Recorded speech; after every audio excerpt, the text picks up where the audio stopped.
All right, everyone. Welcome back to the Human 3 podcast. Today's guest is Elliot Roth, who is the biohacking polycreator extremophile, president of the BioPunk Community Lab, which is a nonprofit lab that provides open access to tools, training, and space for early-stage biotech projects to incubate.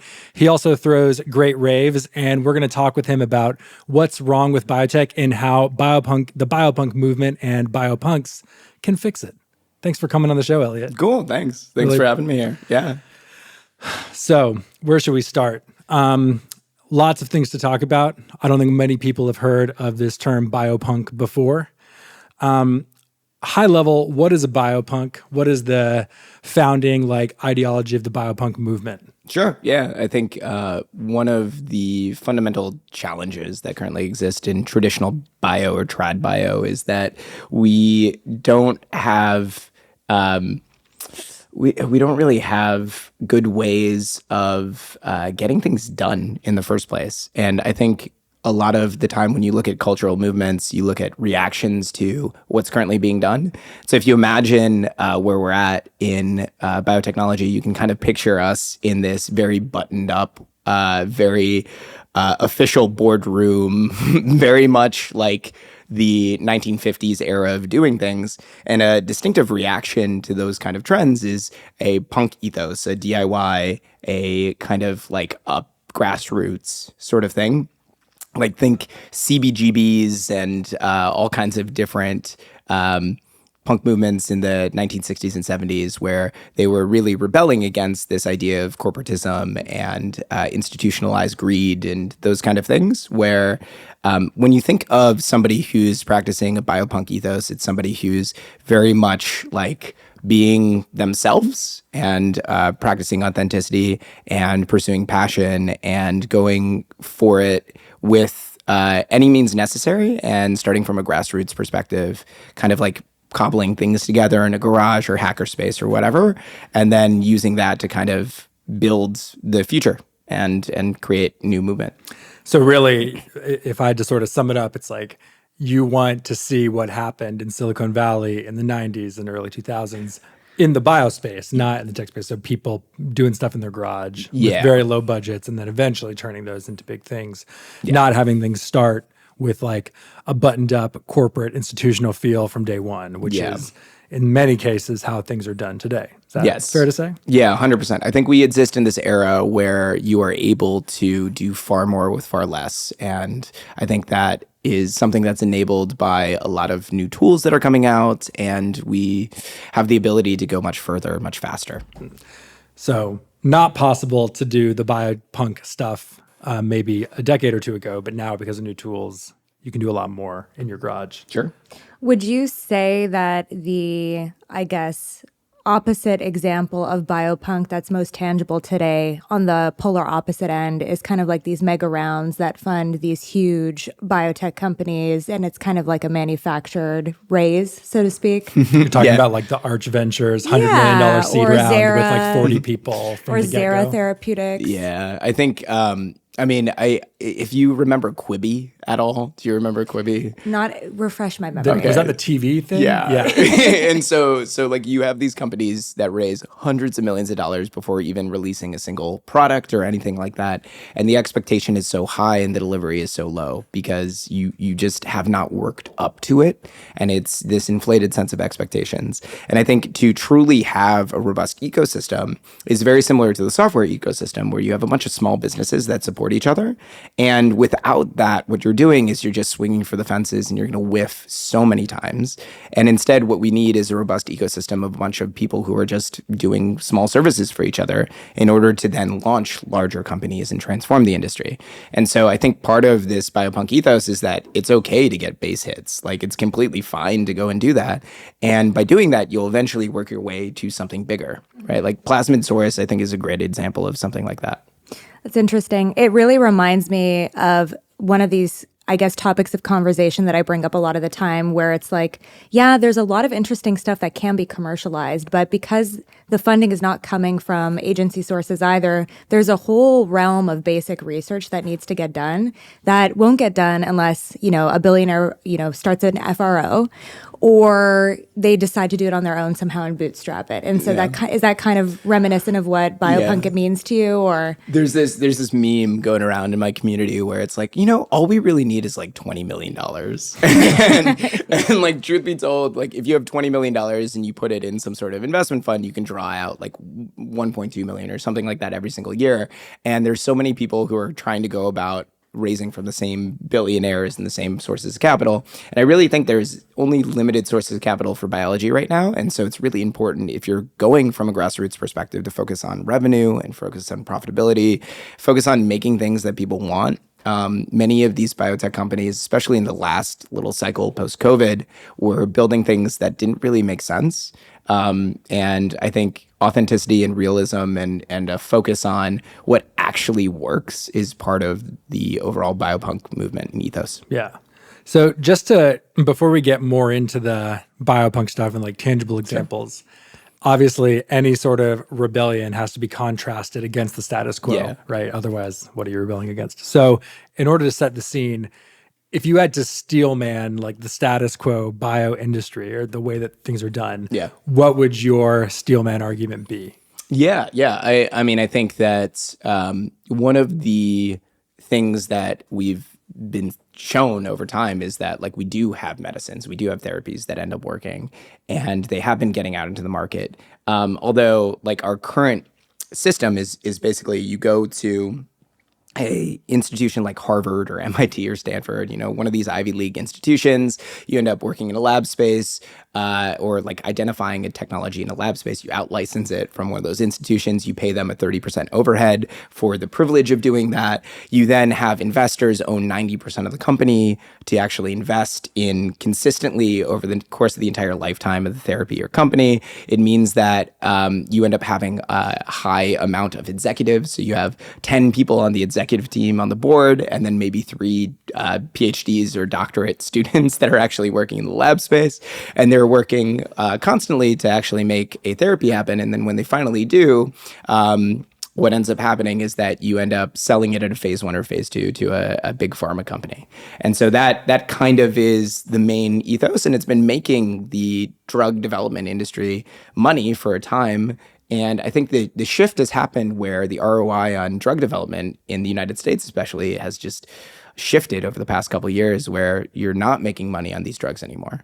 And so what people are doing is they're looking at how do you actually focus on drug discovery and development targets where it's applying to broad swaths of the population, and we're shifting more to these like small N of 1 studies or N of just a few. So to touch on what you said there, you said that people are not making money on drug development as much as they were in the, why is that?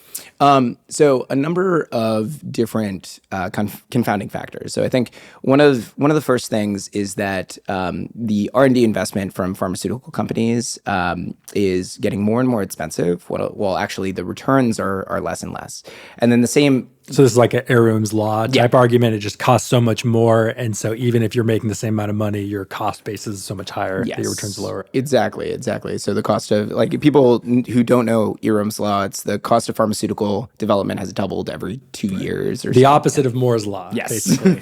And so it's becoming more and more expensive to do the same R&D. I also think the target discovery has changed quite a bit. So when you look at the actual targets that people are developing drugs for, it's the same like 60 to 70 or so drug development targets. And so there's a lot of competition in the marketplace. And so you identify something really, really cool, well, everybody else is going to go after it. And so much of the focus for drug development and kind of deployment has been focused on repurposing more than anything else, which also means that all the new stuff is just coming from startups. And then the cost of acquiring companies in the United States has been going up. So like there's no way of telling whether or not there is going to be a success, because the actual clarity on if this company is going to be successful or not, or the target's going to be successful or not, it's not evident when you acquire them at like a early stage preclinical or phase 1. So basically, if I had to sum up what you said, it's First, you said that all the innovation is basically happening in just a small number of institutions, Harvard, Stanford, MIT, et cetera. There's innovation happening elsewhere, but the investors are only looking at those three. So very small pool of all the innovation is actually getting looked at by investors. The investors are becoming increasingly risk averse because costs are so much higher. Yeah. And so their returns are by necessity lower.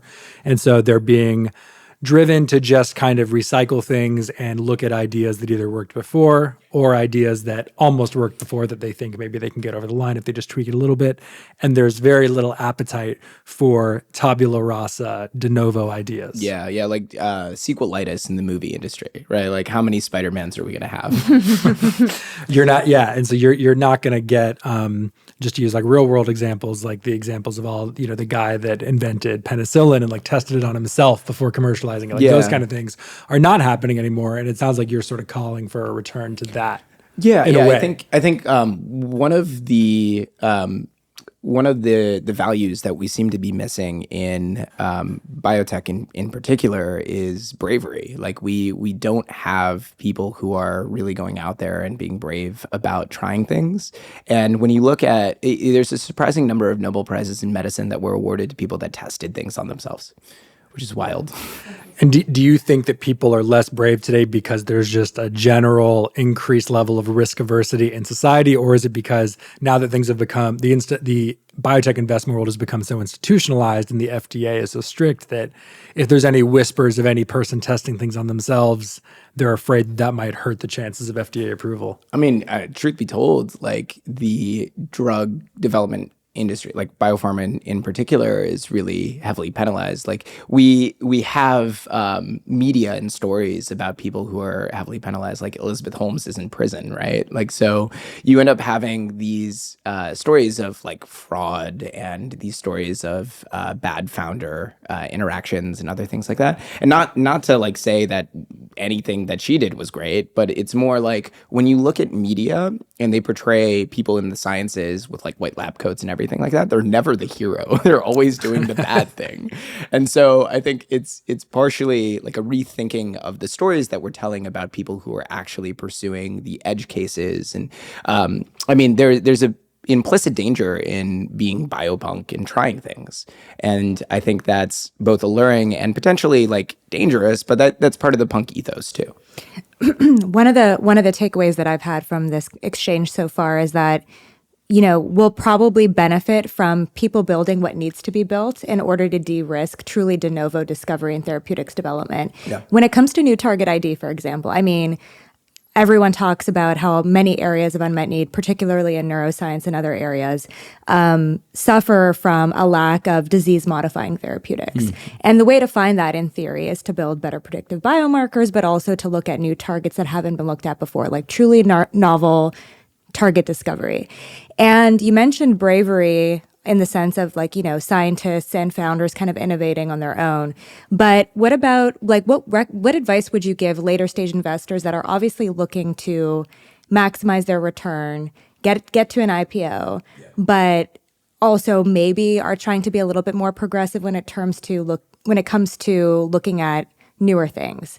I had a conversation yesterday with somebody who was basically an exit investment banker, and she's like, I'm all for innovation, but at the end of the day, the bottom line is always what's the most de-risked opportunity? And it ends up being, ironically, these targets that have been prosecuted before that actually have yielded not a lot of innovation. And so there's another follow-up question I have, but what advice would you give to later stage groups that want to be more progressive? Yeah. I mean, I think we have had a bit of a hollowing out and what I would call a post-COVID hangover in terms of biotech investment. And partially what I would look to do and to maximize returns is basically smaller, earlier bets in which you are identifying riskier targets, because what you're looking for is more black swan events. Like what you're really trying to identify is if you're trying to do target identification is like these really insane breakout events, as opposed, and most of the time it's not going to work. And so you have to be okay with your risk adjusted portfolio being like, oh yeah, like 95% of the time we're not going to actually have anything occur. And you need to have the resolve to persist throughout that entire thing. And one of the challenging bits that I see, and part of what I'm trying to bake into a lot of what I'm doing at the biopunk community is earlier stage investments. Like we haven't been investing in people's experiments really, these big if true experiments, and I think partially it's because we've just like the United States especially just hollowed out a lot of its public funding for risky experiments through NSF funding or NIH funding, and so it used to be the provenance of the government to give money to those people, but they mostly gave money to the main academic institutions that we're talking about and all that credentialism that came with it. So I would say that to take riskier bets is to take that chunk of capital that you have, spread it out, and do smaller, earlier stage and riskier stuff because if one of those actually hits, it's going to hit really, really big. Yeah, interesting. So to summarize, later stage investors that are listening, try to bifurcate and do kind of like an R&D carve out in your portfolio where you're doing a little bit of more experimental investing.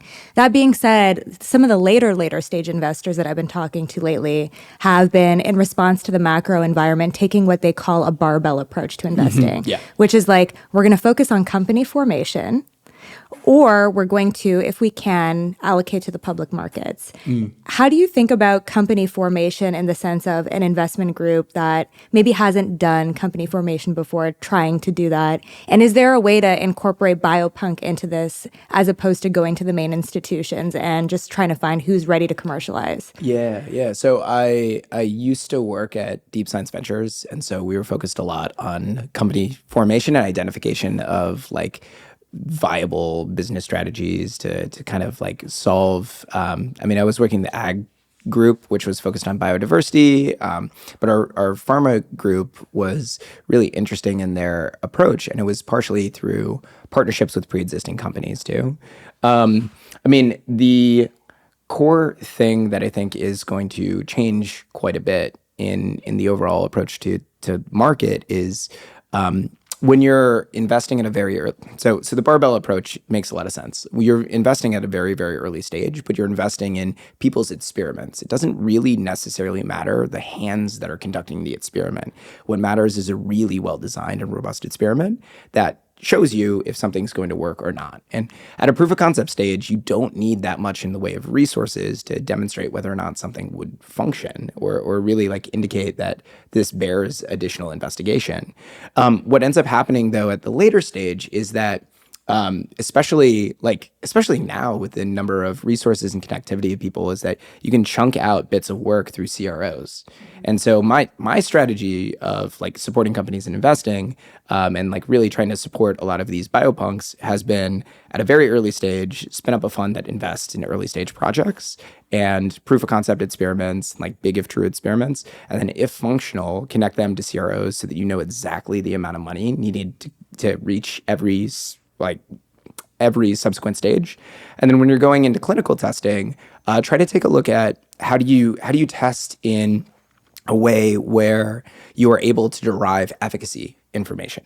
Because like all the kind of like safety, toxicity studies and other things like that need to be done by third parties and CROs. But if you're testing efficacy, can you do weird things like challenge trials? Can you do things like isolated communities? Can you do things like leveraging different kind of special economic zones or other kind of environments where it's I don't see it as like alternatives to the FDA. I see it as complementary to the normal FDA process, because what you want to do is get to market faster. And I've seen companies go from repurposing a drug that's already been pre-approved in another country from concept all the way into a person in clinic in 8 months. And so like you can do these kind of things and it's just not talked about. Yeah. I have one more follow-up and then, Go pass for it to you. Go for it. So this all makes sense to me. And I think that this is really truly a representation of grassroots company formation. When I speak with these later stage investors, I think some of them understand that that's where you're going to find innovation. But I also think that some of them think of company formation as, where can I license an asset that already has phase 1 data?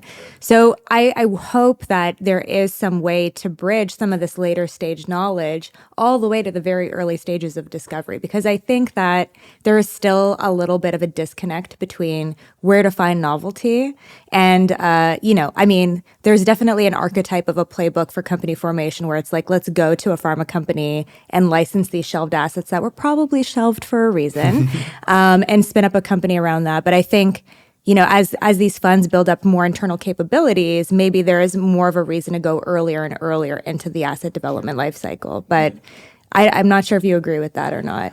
Yeah, I think there's now quite an appetite for out licensing from Chinese companies, and there's a risk associated with that too. So I think there was a recent drug that was supposed to replace like Keytruda or something like that was out licensed from a Chinese company, and then the efficacy data came back and like it wasn't working according to like their planned end targets.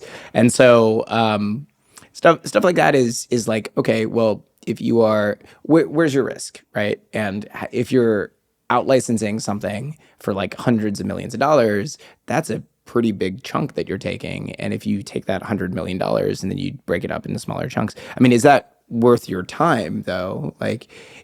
And what I think is that right now there's a huge opportunity that's being missed out because the public market, the government isn't actually funding early stage research. And so if you go earlier in the process, you'll be able to actively get more bang for your buck. And if you're just looking at stuff that already has like phase 1 clinical, what you're doing is you're competing with everybody else. And so like if you truly want to differentiate whatever you're doing, the main thing that people are doing right now is looking at Chinese assets because they're cheap. But you get what you pay for. Yeah, that's a good point. It reminds me, for another day, we can talk about the Luceris incubation that RA Capital did, which wasn't an in-licensed asset, but it was something along those lines. Sure. But yeah, anyhow. Yeah. Good discussion about the investors and everything, but I'm curious to know, when I hear the word punk and investor in the same sentence, right? I'm thinking about it from like a music perspective. It's almost like, every time a real punk band like signed to a major label, it's like they're selling out. They're not really punk anymore. Do you think that this like DIY, more like BioPunk ethos, is even compatible with the VC model? Yeah, I got fucked over by VCs a little bit, right? Like I had a generally okay experience compared to some of my compatriots, but I think the majority of people who are in biotech get really fucked over by VCs, and partially because it just takes a lot longer to get to market. And so a lot more money and a lot longer to get to market means that at the end of the day, the investors own the company. And so if the investors own the company, what are you getting out of this deal? Like, it's a deal with the devil. You're selling your soul to. You're almost like you're buying a job in a way, right? Yeah. Like you're the CEO, but you own so little, you might as well be an installed executive by the time the company really has anything going on. Exactly. And like if it works for the investors, great, but it's not working for the investors. and if it works for the founders, great, but it's not working for the founders. So like the system and setup that we currently have just isn't really functional for anybody. So I think more this punk ethos is trying to reimagine the system that's better for the founders first and foremost. But I think it also helps support the investors in particular. And more so, what I would say is that it's much more involved and hands-on.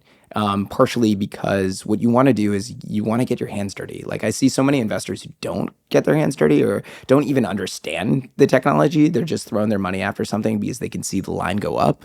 And like the MBAification of biotech is really fucking horrible.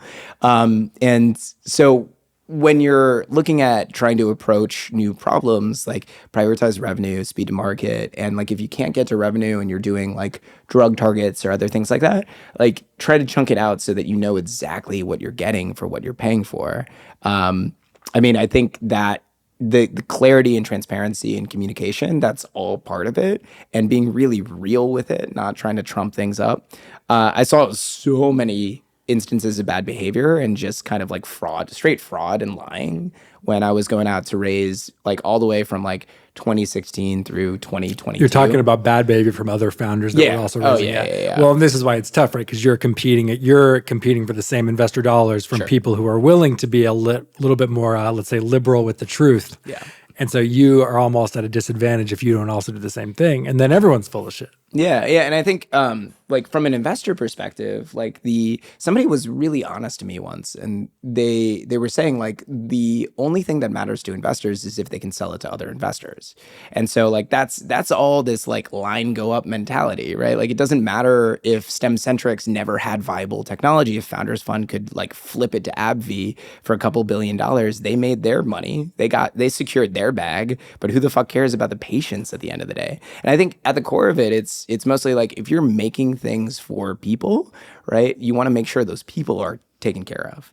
And I think we lose sight of that when we're trying to make money and trying to make a quick buck. So like part of this overall mentality is that if it takes a lot of time to get to market, shorten the time to get to market so that we can be better aligned to the patients. Which is largely a regulatory question, right? It's not really something that any company can do. It's like requires sort of like changes in regulatory regime. Which is why I think there's some interesting things with like self-testing and alternative models. Like I got tapped by a group called Prospera, which has a special economic zone in Honduras. And I showed up and they had no lab at all. And I was like, what are you doing? How can you get people who are bringing like fucking syringes and backpacks to inject it here? That's just sketchy as fuck. You need to have an actual laboratory. And so they're a special economic zone that allows people to do more types of biotech research than they might be able to do in the US with less regulation, more or less? Yeah, yeah. So the way it functions is that you have it's a regulatory arbitrage zone. So anything that's approved in another country is pretty much instantaneously approved in that zone. The mediating factor is if you can get something insured. And so if you can get something insured, then you can do it there. I see. Interesting. That is interesting. So we've been talking a lot about the failures of the investor model and all that, but I want to talk about like the world, how the world will look when the biopunk ethos sort of takes off. Like, what are some things that we should have as a society that we don't have because the biopunk movement has not yet taken off? Yeah. What are some things that we want that like the traditional bio system is never going to give us? Well, I'll even give you some examples of like inklings in that direction. Yeah, please. So GenSpace is a community biotech lab in New York. And out of GenSpace, we get companies like Opentrons. So Opentron started out of this like hacker DIY bio kind of put together lab space, and low cost lab robots are really kind of worthwhile and viable. But like the overall ownership of investors and the pressure makes it so that these lab robots keep on getting more and more expensive for Opentron. So they sort of lost their way. Mammoth Biosciences was started out of BioCurious, and they're like hundreds of millions of dollar company, right? So you end up having these companies that spin out of these spaces because they are able to get started so much faster, cheaper. I think there's a hell of a lot of rent-seeking behavior when it comes to early-stage biotech. You go to a place like MBC or J Labs or whatever, and they charge thousands and thousands of dollars per bench. And like, you can't get started without raising investor money. And so if you want to do a proof of concept, you either need to go to a university lab or you need to raise money in order to do stuff. And you already lost a big chunk of your equity by doing that. So the overall dream is to get started super cheap, very, very cost effective, and then be able to spin up your proof of concept for less than 100K. And be able to do it really fast so that we end up broadening participation, and then embracing other alternative ideas. I think that rehashing the same stuff again and again and again and again is not the way to actually pursue like anything good or unique. Think of it, I mean, like if you draw the analogy to like sequelitis, this is like the A24 approach, right? Like, or what's the Bloom, like the kind of like horror movies where it's super low budget. Yeah. You want to spin up a bunch of these as quickly as when possible. you say sequelitis, you're talking like the phenomenon of just movie theaters or movie production companies making infinite sequels rather than making new franchises. How many Marvel basically. movies do we need? Right? Like, so what are some examples of like maybe therapeutic areas or types of things, or maybe even stuff outside of like drug development for humans, but other sort of biotechnologies that you think like probably should be pursued, but just aren't being pursued because the current incentives are not there for investors? So for a while, I worked in industrial biotech. And so that's still near and dear to my heart. And there was this big question of scale. So we see protein production and enzymes and other sort of like useful items as really the ability to replace plastics, the ability to replace, the various things that we use in our built environment would be phenomenal. And the challenge has been scale, and it's mostly because we're focused on the same organisms. We're focused on E. coli, we're focused on yeast, we're focused on CHO cells. I think that we still suffer from doubling down on the same chassis in order to make all the different things that we do, partially from a regulatory perspective, but mostly because of a scientist hour perspective. Like, we've already invested a ton of scientist hours into these organisms. They're really well characterized, really well known. If there's a paper about it, you can replicate it, you can get started fast. I think that working with non-model organisms, particularly extremophiles, particularly different things that What are is easy that? to What does that dewater. mean? Extremophile. So, like, part of why I relate myself to an extremophile is that I like being in extreme environments, and extremophiles are these category of organisms that can be grown in salt-tolerant environments or highly acidic, highly basic environments, different things that resist contamination. So like those weird little single-celled organisms that you'll see in like National Geographic, like, oh, we found this in a volcano and it's like alive somehow, that kind of stuff. Yeah. And I think that's where you also identify lots of really interesting potential drug targets too. I mean, like, we've figured out PCR from a volcanic hot spring, and we ended up figuring out like all these different medicinal products from like cone snail venom, and like there's all these weird things out there if you look at the edge cases. And so I think just doubling down on the stuff that you see works is a safe strategy, but it's safe in the sense that your returns will become diminishing over time. And like looking at these like weird organisms and edge cases is really the way to go. I have a loaded question. Sure. We're talking about biopunk scaling. I'm really excited about this because, going back to what I said at the beginning, it's like filling that gap that exists in enabling better basic research. So method development around new assays, looking at new targets, looking at extremophiles to get like hints from nature about where to go with biotechnology, whether it be industrial or not. But when I think about how this scales and how it gets funded, I'm really trying to, so we talked about like the investor problem. How does this get funded? I'm thinking of a really weird example, like the cement problem. Are you familiar with the cement problem? No, what's that? Basically, the production of cement is one of, I think it's like 8% of the carbon that gets released. It's due to cement development. I guess that's the way of calling it. But there are like two areas of research that, if pursued in a moonshot way, could really produce like green cement, I think is the term. So is it government intervention? Is it like government-enabled moonshot support? Or is it investors, all stakeholders that have, like even enterprise, like allocating a certain amount to biopunk over time? So the way that I like to think about it is just start trying to do something for someone, right? Yeah. Like, it's much more simpler than that. Like, I don't imagine institutions to change. There's this Buckminster Fuller quote that I really like, where it's you don't try to like change a system, you create a new one that makes the old one obsolete. And so rather than trying to get government to give money to something or investors to give money to something, all you have to do is you prove that there's something that people want in the first place. And so like let's talk about the cement problem. So cement itself has this challenge of forming cracks and fissures and other things like that. Like it's been known, and there's a couple of iGEM projects that use B-sub to heal cracks in the cement. And so they get hydrated, and then they grow, and then they'll produce calcium carbonate and then heal these cracks in the cement, self-healing concrete. And there's a company called Biomason that's been doing that for ages. That being said, like, the scale required to go about doing that is kind of insane. And so where do you end up starting? Well, start with countertops, start with like, high-end various things that people might want, and then you'll eventually work down the cost curve to get there. So I would say that once you have enough of those companies, I think one of the challenges is that investors want it all. And so they put money into a company to be like this breakout success and like 80-20 and Pareto's principle and whatnot. And so if you have another company working in that sector, that space, they expect you to compete with them. But like it's like babies fighting babies, right? Like, you have all of these really tiny companies who are making like hundreds of thousands in revenue maybe. Yeah. And they're like all competing with each other. And it's like, oh man, like that sucks. Like, don't try to compete, try to collaborate, try to kind of like come together in some kind of way.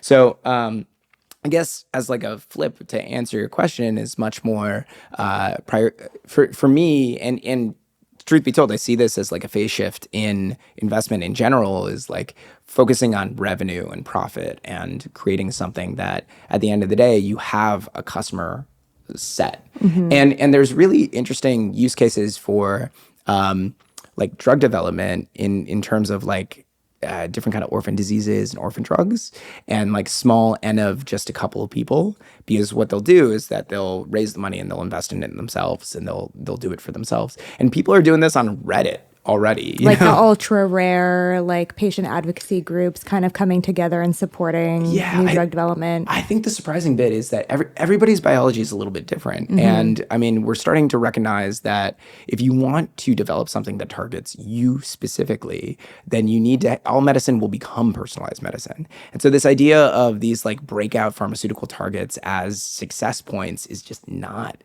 going to happen eventually. And instead, the systems in which we create these things are what you should really start focusing on. Interesting. That's a fantastic answer. Thank you. That was very informative. Do you have any comments or thoughts on that? I mean, this is another conversation that gets tossed about in drug development all the time, where it's like, if we are moving towards a better picture of the individual and we can really leverage systems biology and develop personalized medicines, how does that change the like underwriting in terms of projected returns for these drugs? And yeah, I mean, at the end of the day, I guess maybe it's just like you have a collection of many of these different types of drugs for sure. But I mean, what do you think about that? Yeah, well, I agree that obviously in the long run, you would want to have highly personalized medicine for everyone. Certainly agree with that. One question I have, and this sort of goes back to the funding mechanisms question, is how come a lot of this stuff isn't being funded in academia or being done in academia for that matter? And I guess there are plenty of things that could be said about the current administration, but it doesn't seem like it was being done under the previous administration either. So if there's any place that is set up for this sort of, renegade scientist to sort of like do their own research and thrive, I would imagine that it would be during a PhD program. You would hope. That's kind of like what most people, when they think of like what a PhD is, it's like some person who has an idea that's kind of crazy and then they spend a few years working on it. Yeah. But it sounds like you're saying that this stuff is not really being done in those environments. And maybe this can lead into the discussion of whether or not people even need to be doing PhDs. But I'd be curious to know what your takes are. Yeah, I think, part of my story is that I was orienting towards like a MD PhD at one point, and I went to go work in a systems biology lab, and I would show up every single day and just wash dishes. And then I would suggest these research ideas, and I'd bring in these papers, and I did a design of experiments. Not food dishes, I imagine. No. You make it sound like you were working in a restaurant. Just like washing Erlenmeyer glass and stuff like that. And I suggested it to the PhD who was like overseeing me. And he was like, that's really interesting. And it was like a transcriptional translation experiment and like order of cassette systems biology thing. And he used it for his PhD. And like, I didn't get any paper credit and I didn't do any lab work or anything. And so I went to the PI and I said, hey man, like what gives? I showed up every single day for months and I haven't been doing lab work. And I'm just like the bitch of the lab, basically. And he was like, yeah, that's kind of how it is. It's a hierarchy, and that's kind of what you have to work through. And I was like, that sucks. Like, when was the last time you were in the lab? And he said it had been at least 3 years since he stepped foot in the lab. And all he does is write grants all day. And I think the incentives in academia are such that you do things that will get funded. And when you ask people, we were talking a little bit about this before, Hamming question. Richard Hamming came out with this famous question of like, what's something that you think people in your field should be working on? And if you ask most scientists, they'll say something completely different to what they're working on. And then he asked them, why aren't you working on this? And I think that's so true in academia, is that there are so many people who are just doing things that they think can get funded. And the incentive structures are set up in such a way where if you want to get tenure, you need to get grants, you need to get papers, and it's publish or perish. And now, especially with the hollowing out of government funding for some of these labs, they're now stuck sort of with the overhead of having to pay for staffing and PhDs and other things like that without actually having the grant support. And so many of them are now just like looking for stuff. Like I've been talking to a lot of labs about contract research and trying to identify different opportunities for them to just survive now. Yeah. And so is it, this sort of moves the question up the stack. Then how come the government or these granting agencies aren't funding these ideas? And I guess if I had to guess what the answer is, it's just that the U.S. government has the priorities of the U.S. government, and not necessarily just they don't have a mandate to fund all sorts of crazy moonshot stuff that might turn into something useful for self-healing concrete, to use that example that you were just talking about. So like, unless you happen to be working on something that the government has decided at this moment in time, it's also interested in your kind of SOL. And so you're just forced to kind of like see what the government's interested in and then pick something that aligns with that. Yeah, there's this, so Thomas Kuhn in the Structure of Scientific Revolution, right, talks about how there's like this paradigm shift, and the paradigm shift happens when you like push against what is conventional, what is kind of the conventional mold of whatever is going on, and you have resistance from whoever's in charge. And so you see this time and time again with like really major paradigm shifting work, like mRNA vaccines as an example. And what ends up happening is that somebody comes up with a concept, the scientific establishment is like, that doesn't make sense. And then they struggle again and again and again and again. And I think one of the sadder stories is the guy who initially discovered GFP, like just was working as... What is GFP? Green fluorescent protein. It's like 2008 Nobel Prize in Medicine, Roger Cian's work out of Cold Spring Harbor. But one of the main proponents of GFP ended up like working in a diner, because like he never really ended up getting any recognition. So like those kind of things. And GFP, I assume, is a big, very important. Oh yeah, it's like ubiquitous. It's everywhere. It's in everywhere. Every experiment. It's used as a primary like indicator for any successful experiment. So particularly in synthetic biology, what I would say is that related to kind of what you're. But why didn't he get recognition for it? Just because it was so contra to the mainstream thinking at the time, or? Yeah, I mean, sad stories like that occur all the time, just because people eventually, one of three things happens. Either you struggle and you give up, and then you like wash out. And I see so many PhDs doing that, where they go in really idealistic, and there's this quote that I really like, where the entirety of World War II was fought and won in less time it takes than to do a PhD in the United States. And so like you are struggling in this war for your fucking diploma.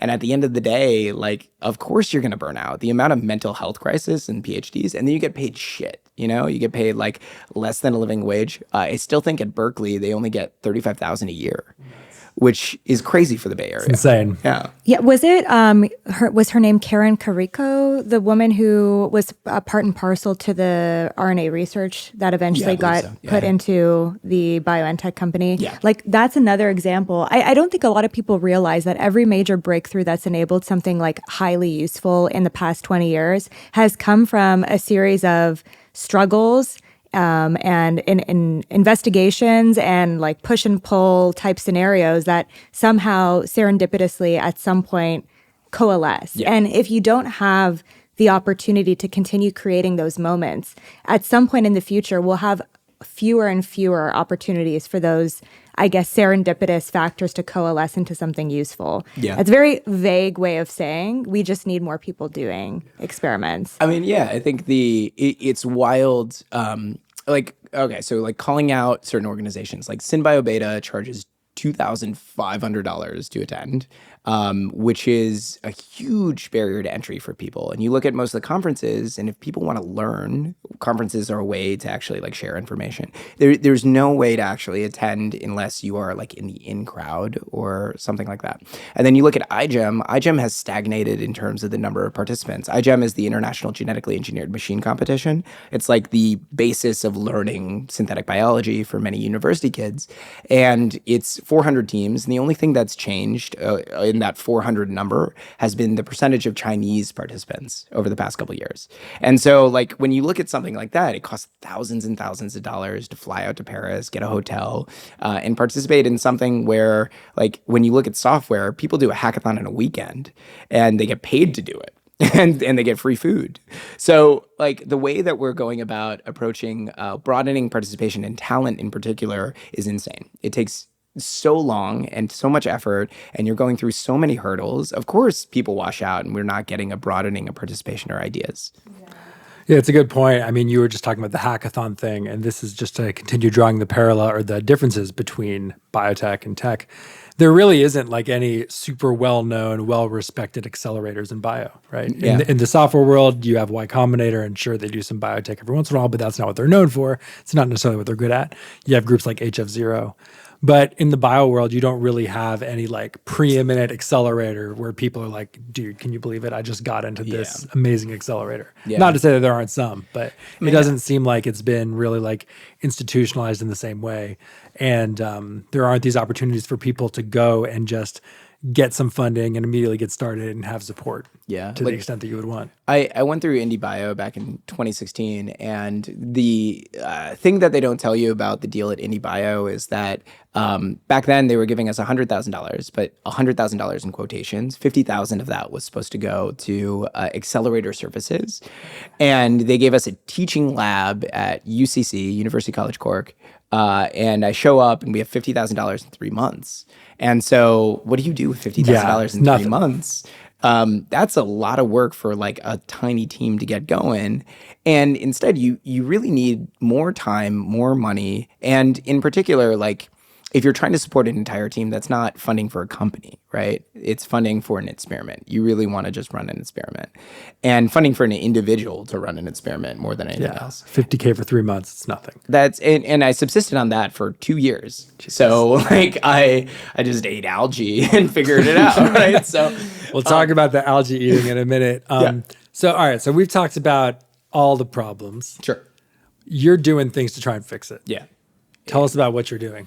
So I'm imagining a far better system to like really what I've been telling people is that I am trying to build the support structure that I wish I had when I was getting started. That includes low-cost laboratory space. So conventionally, lab space costs over $2,000 in San Francisco. We're doing lab space for $350 a month. In San Francisco, proper downtown. Yeah. And this is at the tower, yes. right? Okay. Yeah, this is at Frontier Tower. So 16-story building, a mix of all kinds of different frontier technologies. And we have about 4,500 square feet of lab space for people to come and experiment and do different things. And it is kitted out. We have all the equipment you could potentially need to actually get started. And we have people doing things as like strange as stem cell, like myoblast stem cell engineering to bacterial work, right? So like low-cost lab space is part of the challenge is that we have like huge rent seeking from people who are trying to get money from startups to like rent out lab space. That doesn't make sense. Yeah. So we break even on that, and it's kind of participatory, and everybody is responsible for keeping the lab cost low. And then I'm putting together an experiment fund where it's SPVs in people's companies for early stage proof of concept research. So pre-seed individual doing a pre-registration of a design of an experiment. You know exactly what you're spending money on. It's not for salary, it's for the experiment. Interesting. So I was going to ask how it's different than a normal fund, but you kind of preempted the question a little bit. So you're funding a very specific experiment. Correct. Like whatever the first thing they need to do is, you're funding that and that alone. And presumably you fund more things if that one thing succeeds. Yes, yeah. And then my normal like day job is trying to build a CRO marketplace and then trying to mediate that with some sort of like video recording or something like that, because the trust system in CROs is just not there. And so trying to get transparency into what's going on with CROs and then having an identification of the exact amount of money that you need to work with them gives you a sense of, rather than huge overheads on companies and like lots of executive teams or other things like that, then you can have a very small team using AI and leveraging kind of like faster paths to market to go through these CROs to eventually get to clinical deployment. Yeah. And for people that don't know, CRO is contract research organization. It's basically like an outsourced lab that will run experiments that you need to run for you. So just like how AWS will manage all of your servers, a CRO, you can tell them, I want you to run this experiment with this drug and these type of lab mice, and can collect this data, and they will do it for you. Yeah. Generally much cheaper and more efficient than trying to build a lab yourself and do it. And I see universities but like you said, many problems because the quality control is not necessarily there. So you're trying to build this entire ecosystem that starts with the cheap lab space where people can come in and they can kind of mess around being the primary scientist, actually in the lab doing things. Then you're going to have the funding mechanism where people can raise from you to fund these specific experiments that will unlock, more potential down the road. And then when the experiments get too complex for one guy in the low-cost lab to run by themselves, you're going to have the CRO network. Exactly. And in theory, your CROs should cost less because you have more visibility into what they're actually doing. So you're going to have fewer failures and fewer mistakes. Is that? And in addition, like the CROs are much more concrete about quotations too. So they'll tell you exactly like this is how much it's going to cost us to run this thing. And what I've been finding is that academics are willing to take on CRO work now too. Particularly because they don't have money anymore. Meaning someone who has a lab at Harvard, you might be able to hire them now to run your experiment because they don't have funding anymore. They don't have funding anymore. Okay, got it. Interesting. But they do really high quality work. And then the end deployment is basically I'm looking at challenge trials in special economic zones. So you have people going to places like Honduras for pop-up cities. You have 100 diehard longevity enthusiasts in a place who are willing to try something, and then they have diagnostics every single day. And so you can get really high quality data in a very small environment for a patient population and testing things that would otherwise not be tested in the United States. I want to talk about the special economic zones, but just to talk a little bit more about the fund. Yeah. So when you're raising money to run a very specific experiment, I mean, on the one hand, it makes a lot of sense. On the other hand, you could almost imagine it being like more administratively burdensome because they have to put together these experiment proposals, almost like writing a grant, I would imagine. Sure. How do you balance the benefits of funding these very specific milestones with keeping the overhead low, the administrative overhead low, so that people can move fast and they're not spending time filling out reports and applications and all that stuff? Yeah, I actually think of it kind of like reading a scientific paper, right? And so what you're doing is you're submitting an abstract along with your materials and methods and other things like that. Because what you're doing is pre-registration of an experiment, and you're saying, hey, this is my hypothesis. This is kind of like what I imagine will happen if successful in this experiment. These are the protocols that I'm going to run. These are the references that I kind of have the logic behind this sound, so that if I run this experiment properly, then I'll be able to yield, will it be successful and not successful? Yeah. And so that concrete application makes it such that it's a lot easier than trying to do diligence on an entire process. You're like, they're just going to run this thing, and if it works, great. And if it doesn't work, please share with the public about like why didn't it work so we don't do it again. And in exchange for that, are you getting ownership in the company? Correct, or is yeah. Okay. Yeah. So it's traditional equity investment. Yeah. And I imagine, I don't know how much you're willing to share, but like what type of equity cuts are you looking for? Is this like traditional pre-seed type stuff? Yeah, it's like pre-seed. It's a bigger. Do you have like a standard deal, a lot of like accelerators do, or do you kind of adjust based on up to $50,000, up to $50,000 for 5%. Got it. And it'll slide up and down. Like it's 10,000 for 1%, right? So something like that is like super early stage. No reserves, nothing like that, but the start of trying to prove out like a fund model in some kind of way. And then if you want the overhead, if you want to actually like quit your job or whatever, the idea is that it's like a 6-month timeline to actually like use those funds. And there's an optional $50,000 for another 5%. And then that's associated with community housing. So I've been working on like biotech community houses and other things in San Francisco. So that would be expanded upon there. So this, if someone is moving to the Bay Area to kind of pursue their biopunk dreams, they need a place to crash and work. This makes sense. Okay. Yeah. Got it. I'd actually like to ask a question about how you envision the lab space expanding. So you mentioned using academic labs as a contract research provider. Yeah. Sponsored research agreements are probably a good way to do this. Also, I guess in terms of new assay development, like a lot of CROs may not have the assays that somebody wants to do something truly innovative. Usually that ends up kind of folding in together with the academic research labs, which is a good thing.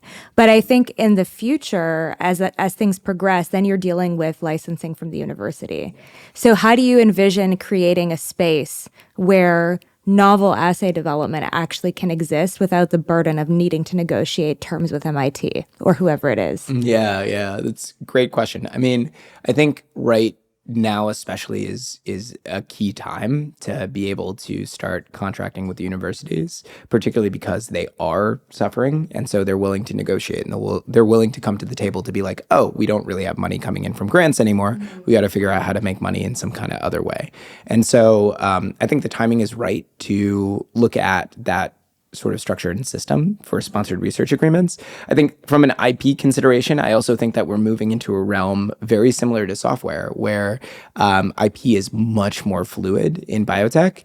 When you look at DNA is a type of software. And so it's going to be a lot more fungible in order to transfer between people and other things like that. Like I even have friends who are coming up with, there's like some sort of understanding with the USPTO where if something is 80% similar to a construct that has been designed, then it is infringing upon the IP. Well, you can design tools and use AI to get something that's 79% similar instead. So there are ways to circumvent already pre-existing IP rulings. And when you look at the IP system that we currently have, it's all around regulatory capture anyways. And so like these IP structures and like large pharmaceutical assets and other things related to that, I think that it's going to be a lot less burdensome. And I think at the end of the day, a lot of IP just benefits lawyers more than anything else. Sure. I guess it sounds like the academic institutions are willing to be more creative right now because of the funding situation. And hopefully that makes room for innovation in terms of just like IP generation overall. Yeah. Okay. I think academic environments are also transforming into more like, here's what I hope. I hope they will transform into more creative spaces where they become like sheltered environments for people to truly experiment. Otherwise, what they like an academic institution really is like 5 different things. You have an investment fund, you have a real estate trust, you have a research institute of some sort that's coupled with maybe some education side of things. And then every now and then you end up having externalities like maybe you'll run a service or a hospital or something like that. And so when you decouple all those different things outside of universities, what you recognize is that the actual education component and like training people is actually just a really minimal part of a university. And it's pretty frustrating if you're inside that system and you're practicing in that system when you really want to actually like do something with the outside world. But when you look at like dollar in versus dollar out, like R&D funding going to universities has a huge benefit in a bunch of different ways. And so I guess what I would imagine is that university business models will start becoming decoupled. And then the education side of things is going to be very different than the actual contracted R&D side of things. And the contracted R&D side of things is going to have to be much more fluid. Otherwise, people will just circumvent and go around. And part of the reason for starting these independent lab spaces like a BioPunk lab is to avoid the overhead of a university in the first place. It's like the Starbucks slogan, the third place, you Sure. know? It's it's not in a company, it's not in an academic institution. Yeah. It's pre-seed Yes. in a very conducive and supportive ecosystem. And I tell people like there is no place to play in biology. Like if you wanted to work with DNA and play with DNA, where the hell would you go?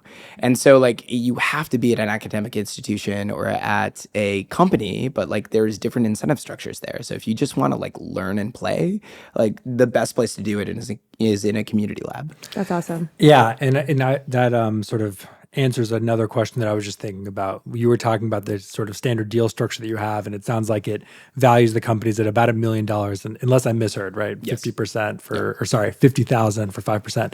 So obviously, maybe a bit lower of a valuation than folks might be able to raise from traditional VCs at a pre-seed level, but it doesn't come with the same amount of pressure.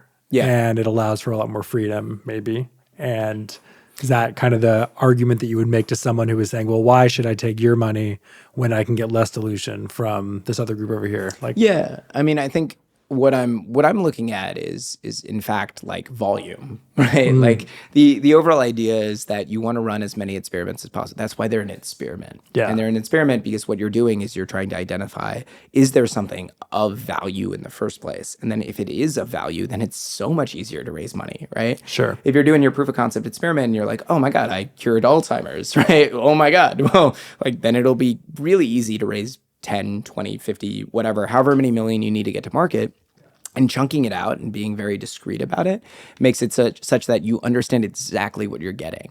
And when you look at like kind of the value of a scientist working in the lab over a specific period of time, it's like, okay, well, what are they going to come up with? Can somebody come back to this fund and apply with another experiment? Yeah, like interesting. So you might you could have someone, a resident of the lab, running 3 of these experiments at a time, maybe, or 2 at a time, or maybe not even at a time, but kind of planning like to do one these after things in another sequence. after another. Yeah.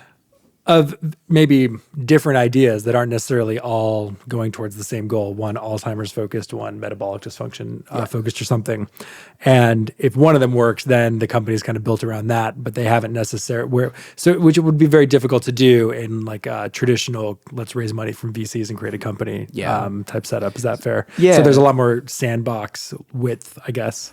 There's so I went to school in Virginia, and there was this organization called Center for Open Science. And Center for Open Science used to do these like pre-registration of experiments because there's a reproducibility problem in science, right? And so it's really, really hard to reproduce any sort of like research, especially for like oncology targets or other things like that. Yeah. And so what they would do is they would have people pre-register an experiment with an abstract, your methods, materials, other things like that. And you would get approval for publication so that you didn't have any of this like null hypothesis bias. And so like I'm imagining a similar type setup where our systems of doing science are incentivized in the wrong kind of way. So this enables a better system of incentivizing broadening of participation in research, such that if you have good hands in the lab, you're like a good practitioner of experiments, you can continue to suggest interesting experiments to try where, if successful, it's big if true. And then the vetting and validation of these experiments is much more on the basis of like, we are getting better and better and better AI tools to actually like search through literature to be like, hey, does this make sense? Is this a concrete hypothesis? Is this structured well? Will this actually prove something that is different or viable? Anytime you start talking about alternative funding mechanisms for science, you don't have to speak too long before someone pops up out of nowhere and starts talking about crypto and DeSci. Yeah, I was just going to ask. I'm curious to know your take on this. Is it positive? Is it negative? What do you think? So... Because I haven't heard you talk about it yet so far. So I assume maybe this isn't the core of what you're doing. It doesn't sound like there's too much of a crypto component, if at all. Maybe can you actually explain to those listening like what these like DeSci DAOs have been trying to do for decentralized science and alternative funding mechanisms as well? So like I'm jaded, right? I've been around the block. So like when I look at a lot of these DeSci groups, what they seem to emphasize and incentivize are human coordination problems. So a DAO is a decentralized autonomous organization, and like you can kind of think of it like a co-op. It's a group of people that are collectively making a decision about where they put resources, where they put time, energy, focus, money, whatever it might be. And it's a community governance. And it can be governed in a bunch of different ways, but everybody tends to hold like an NFT, non-fungible token. It's a voting thing. You can weight it in different kind of ways. And so I have like some kind of understanding of the background of some of these organizations, but in general, it's kind of like a circle jerk a little bit. Like they all own different bits of each other. There's only like certain pools of funding. And what is happening is mostly like, okay, so there's different takes on things. Like Molecule DAO was one of the first, and they were focused on IP NFTs. So like, how do you discretize and break apart all the different IP considerations and how people are like doing parts and pieces of an experiment or parts and pieces of creation of IP.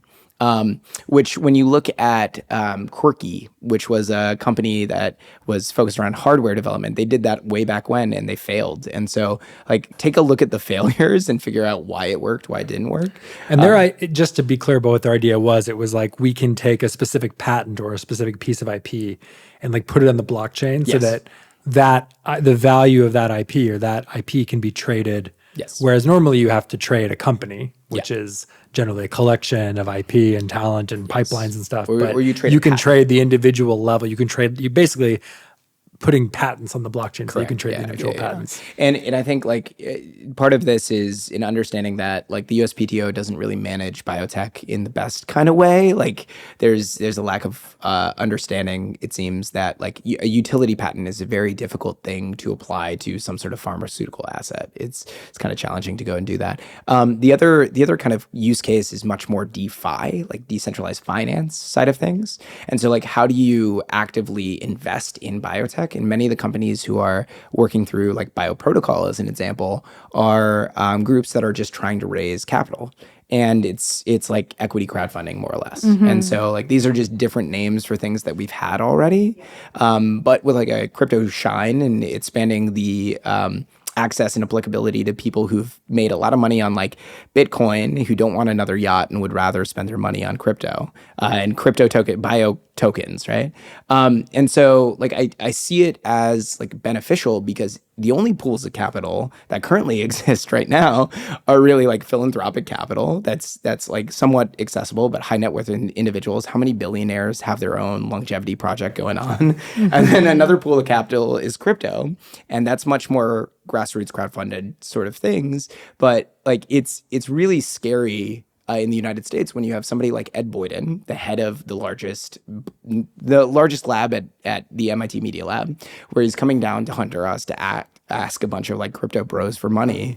And like, particularly because like access to capital even at MIT is limited, which is weird. Whoa, I didn't know that. So is that, if I had to sum up your views on this, it sounds like you're saying that the mechanisms are maybe not what's important. It's just the fact that there are people that have a lot of wealth in this asset class that are now maybe showing some interest in bio, and that's a good thing. So is it safe to say that like DeFi is better than DeSci? Because like one of the most ironic things that I've witnessed with these DAOs, like I'm not going to name any, but like the irony is that there's like a trade-off for decision making in terms of time to make the decision and then like the democratizing of the decision making process, to the point where you actually end up having only a select few people end up driving the decisions anyway. Yeah, it's a corporation with extra steps. It's very strange to me. And so would you say that like DeFi is greater than DeSci?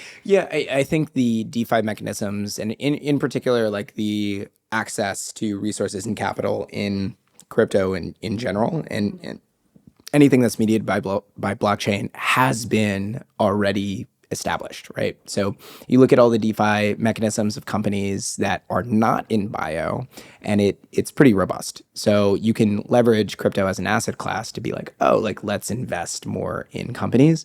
But like there's weird things in DeSci because like maybe hypothetically you get sponsors for a conference, but they tell you to hold the crypto token, and they tell you to hold the crypto token as opposed to converting it into dollars or other things like that, because they don't want too many trades, because your like stock in the token can go up and down on the basis of trading too much. So yeah, I would say that the collective amount of money going into DeSci project, there's a lot of interest, but the actual amount of money going in is pretty minimal right now. And I would love to see more. And I've seen some examples of really wonderful things happen. Like there was this dad who discovered his daughter had a rare disease, and he raised $20 million using a crypto token to try to invest in research in his daughter's condition. That's a great example of how to do it properly. Right. So there are certain things where it's like, oh yeah, like amazing things can happen. I think what Ethan's doing with Curetopia is really cool as well. And it's more a matter of like, okay, can you be way more specific about what you're doing? Can you be way better defined about what you're doing? And can you have specific research targets? VitaDAO getting money from Pfizer was also really cool because it indicates there's exit potential in some of these projects and topics. So there is some kind of signal there, although there's still a lot of noise. And I think we met Ethan recently. So with Curetopia, what he's trying to do, just for those who are curious, I think he's focused on rare disease, right? Yes. And that's interesting, yeah. I like what you said about them being specific. If there's one thing the crypto guys know how to do, it's be vague as hell over and over again. Lots of vagaries. Crypto fixes this. All right, enough about crypto. And I know we've talked for about an hour, so we're not going to go too much longer, but I got a few other kind of questions for you. during the discussion about crypto, you said the L word, longevity. Sure. So I got to ask, where is your BS meter on longevity? I suspect that as someone involved in this sort of like DIY underground self-experimentation world, you've probably come across a lot of people that are doing all sorts of wacky and wonderful stuff in pursuit of longevity. So what have you seen? What do you think is real? What do you think is BS? Yeah. I kind of chunk the categorization of people in longevity in three groups. The first are the researchers, which I love. Then there are the opportunists who see longevity as another trend to hop on. And then the third are the eugenicists, which freak me the fuck out. And I was talking a little bit about this with the two of you before, but in essence, there's these people who believe that what they think is best is like their genes propagating and being longer lived. And I think longevity has this sheen to it right now where it's not well defined. And I think it's not well defined because a lot of people in software are coming into longevity as a space and seeing biology as a problem to be solved, as opposed to trying to understand fundamentally initially in order to identify what targets to focus on. And so when somebody says, I want to solve aging, I'm just like, what the fuck do you mean? Yeah. Or it's like, we're basically doing drug development, and until the FDA accepts aging as an actual disease, we're going to go after neurodegenerative disease for now. Yeah. And I think like being specific about body systems and being like, oh, I want to focus on the brain. Great. Like what specific part of the brain, right? Are you looking at demyelination? Are you looking at like sleep? Are you looking at, there are specifics that if you are in an industry, you need to be way more specific. And also, I think the transparency is really, really important. The sketchiness, like especially because the overlap of some of these crypto spheres and longevity, I'm just like, just be transparent. Like tell people what the fuck is going on. If you aren't transparent about what you're doing, then there's two things happening. Either you're lying or you're not doing anything. It seems like Bryan Johnson is making efforts to be transparent. Yes. What do you think of Bryan Johnson? Is he on the right path or? Yeah. I think it's really fascinating to see the development of a longevity influencer, right? And to understand that he's leveraging our attention economy to focus on selling supplements in a great kind of way. Cool. Like it's amazing. He's popularizing different sort of things, though. He recently came out with hyperbaric chambers and other things like that. And I think there's something to be said about understanding the science behind it and taking him as an N of one study and him testing himself in a bunch of different ways is really useful information, but it's still a single data point. And I think what's more interesting is the Don't Die community behind him. And I think the potential of that community of testing all kinds of different things and the data that can be generated from that. I think that is something where, like I was talking to one of my roommates recently and she said, oh yeah, like I do a 3-day fast every year with 100,000 people. And I was like, what?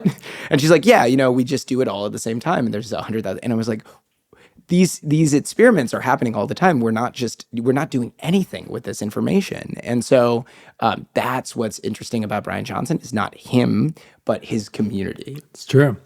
Do you think that if there ever is any significant progress in longevity, will it be a ton of things that all have to be done, just like how Bryan has this, very complicated routine with like tons of supplements and drugs and lifestyle interventions? Or do you think it's possible to discover like a single therapeutic that dramatically extends the lifespan? So, I mean, like we've cured cancer in mice 100 different ways, right? Like we've also extended the lifespan of mice a bunch of different ways. I think that one of the interesting things is that everybody calls back to like the hallmarks of aging, which was posted in like 2011, 2012, right? Something like that. And they have expanded the hallmarks of aging, and it's all these like different random topics and whatnot, ranging from like mitochondrial dysfunction to telomeres to all sorts of things. And I think that like truth be told, it's going to be a composite of a number of different things that help people live longer. However, I think that there are some basic fundamentals of biology that are somewhat dysfunctional in general, like the fact that our lagging strand of DNA synthesis is kind of put together by these Okazaki fragments, and you have to have DNA ligase come along and stitch things together. Like that's seemingly where like a lot of errors compound over time. So there are certain fundamental things about biology that I think we can tweak and improve upon. Like people are working on P53 in a bunch of different ways. Mm-hmm. So I think those are these really interesting topics in which broadening of participation will really help too, because it's different angles of approach on these topics. That being said, I don't think there's like a single pill that you take or anything like that. There's no short-term thing. I remember talking to a guy in longevity, and he was like, hey man, like what's your longevity hack? Do you drink like C60 fullerenes or something like that? And I'm like, I do this crazy thing. It's called SLEP. SLEP? Yeah. Heard of He's it? like, well, and like exercise, these things that are just super healthy and helpful. Wait, people drink fullerene? Yes. What? Yeah. Can you, sorry. Hold on a second. So that's the thing with some of this longevity community is that like, I've heard so many like these influencers who are like, oh yeah, colloidal silver, or like these things that I'm like, please stop. Like, No methylene blue for you. right. Where I'm like, okay, if you're looking for a one shot to live longer, it's not going to be a one shot. And I know you're afraid of death, but like, let's not like try to use people's fear of death to sell random shit. Yeah. That if you are trying an intervention, please try to take information or data or something. Like if you're trying it on yourself, have something that you're like testing or some sort of protocol that you're running. And I think that's one of the things that I would say is like merit to Bryan Johnson is that he tests a bunch of different things. He's tracking it.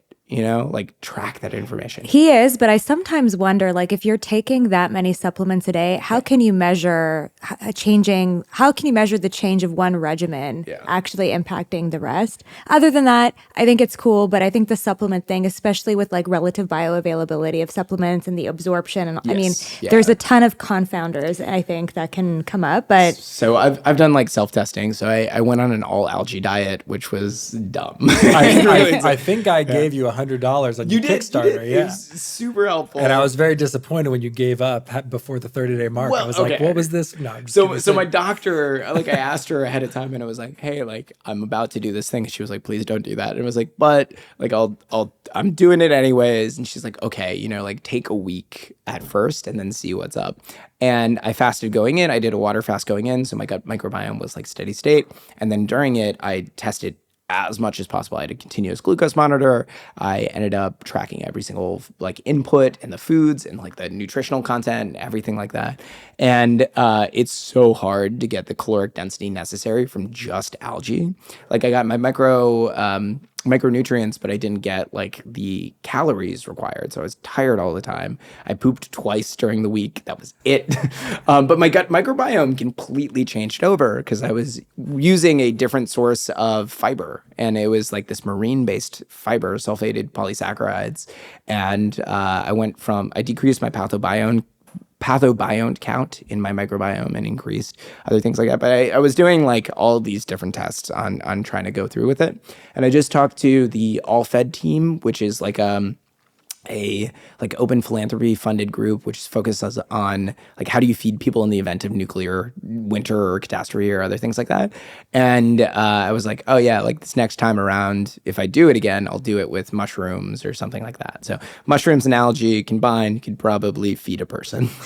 interesting. What was the hypothesis going into that? Like, what were you expecting to see? Or why, out of all the things that you could have tested, why test what happens when I live off of algae? Well, so initially when I was getting started with my old like biomanufacturing company Spira, I was living on algae as my protein supplementation. And so it was like whatever food waste I could find in algae. So I was rehashing that a little bit and kind of getting a sense of, okay, well, how do we incorporate these very low carbon, very low impact foods that have the potential of restoring our environment into your diet? And are they healthy for you? They might be more expensive right now, but could they come down in cost and actually be healthier for people on the planet? And so I was like, oh, okay, well, like, could I live on it as a question? I've seen all these like sci-fi movies where they're like, oh, we're trapped in this space habitat. All we have is algae to eat. And I'm like, okay, well, like try it. Like see if people can actually do it.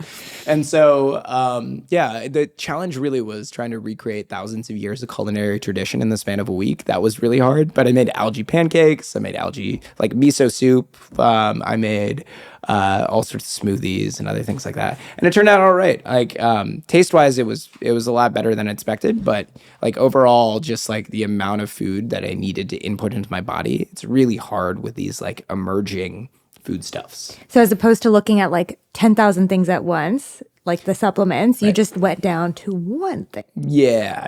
And I was like all the different, I allowed myself all the different algae species and variations, but I measured all of the kind of like nutritional content going in. I like weighed stuff. I weighed myself. I was trying to do things in isolation, trying to minimize the number of variables to be like, okay, how does this help? And the funny thing is, like, I published like my findings on Medium and through experiment.com, and people started contacting me and they're like, oh, can I try it? Like, I want to go on an all algae diet. And I was like, I don't, like, I was using myself as a guinea pig. I don't recommend this. But it just shows the thirst for some of these strange, like, diets, especially in the longevity community, where people are really willing to try things. And I think one of the key criteria that I look at for virtually any, like, longevity, self-testing, other things like that is basically like, how do you collect information? You cannot like, you can have varied inputs, but your output has to be consistent and consistent over long periods of time. So I think diagnostics are one of the more important things that I think pretty soon everybody's going to be doing diagnostics all the time, all around, and we'll have so much more data. But the granularity of the data and the isolation of the population and specific information really, really matters more. Yeah, there's a ton of stuff out there already, like measuring your own microbiome. I even saw something where it's like track your vaginal microbiome, like, you know, every month to see how things change. And it's interesting. Definitely think it's probably good for people to have more information about themselves for their own longevity than not. So that's good. In terms of other self-experimentation, you're the only guy I've ever met with a magnet in his finger. Yeah. I wonder if it'll affect the microphone or whatever. Yeah. So do we have a coin? If we have anything metallic, I can kind of like show people maybe. Do we have a magnet? I don't know if we have a magnet. I don't know if this is metallic or not. But let's see if this is gonna work. But no. I don't know if this is metallic. This is the last time I've thought, oh, I need a magnet. Where's my closest magnet? Yeah, maybe that'll work. So I put a magnet in my finger. My friend Cass actually did the implant. Oh yeah, here we go. Here. Holy shit. There you go.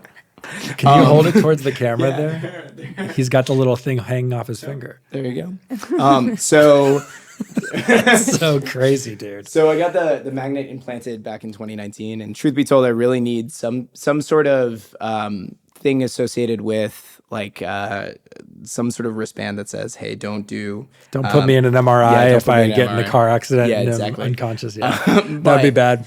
It's been awesome. I mean, like my nerves have grown around the magnet. It's a gold coated and glass enclosed magnet. It's neodymium, and I can feel magnetic fields. I can tell if there's like high current in wires. I can flash my optic nerve. I can add distortion. Wait, what is my you guitar. Can flash your optic nerve? Yeah. What does that So mean? if you go like this, like there's like weird effects that occur on my optic nerve where I'll see like flashes. So you'll see like a weird little like closed eye visual or like light or something by just it's especially if I do it like really, really close.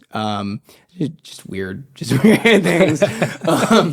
And it's tiny, but like you can feel magnetic fields and it adds this additional perceptive ability. And I think we're limited on the basis of whatever we can perceive. And the more that humans extend their perceptive range, the more we can understand the world around us. So that's why I got that. And then more recently, Cass ended up embedding, he's working on all these kind of like embedded systems too.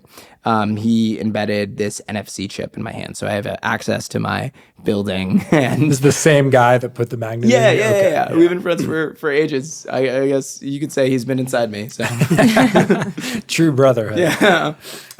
But I really do think that what it means to be human is changing. And one of the questions I really like asking is how does humanity become extinct gracefully? Like we're seeing all these like weird things with AI and like the singularity is near. And so it's getting faster and faster and faster. And I think as we change and modify our own biology, like how do we do different things? How do we think about how we exist as humans in a different capacity? And I think this relates to like the topic of your podcast. Yeah, I was going to say, you are the true physical manifestation of human 3. There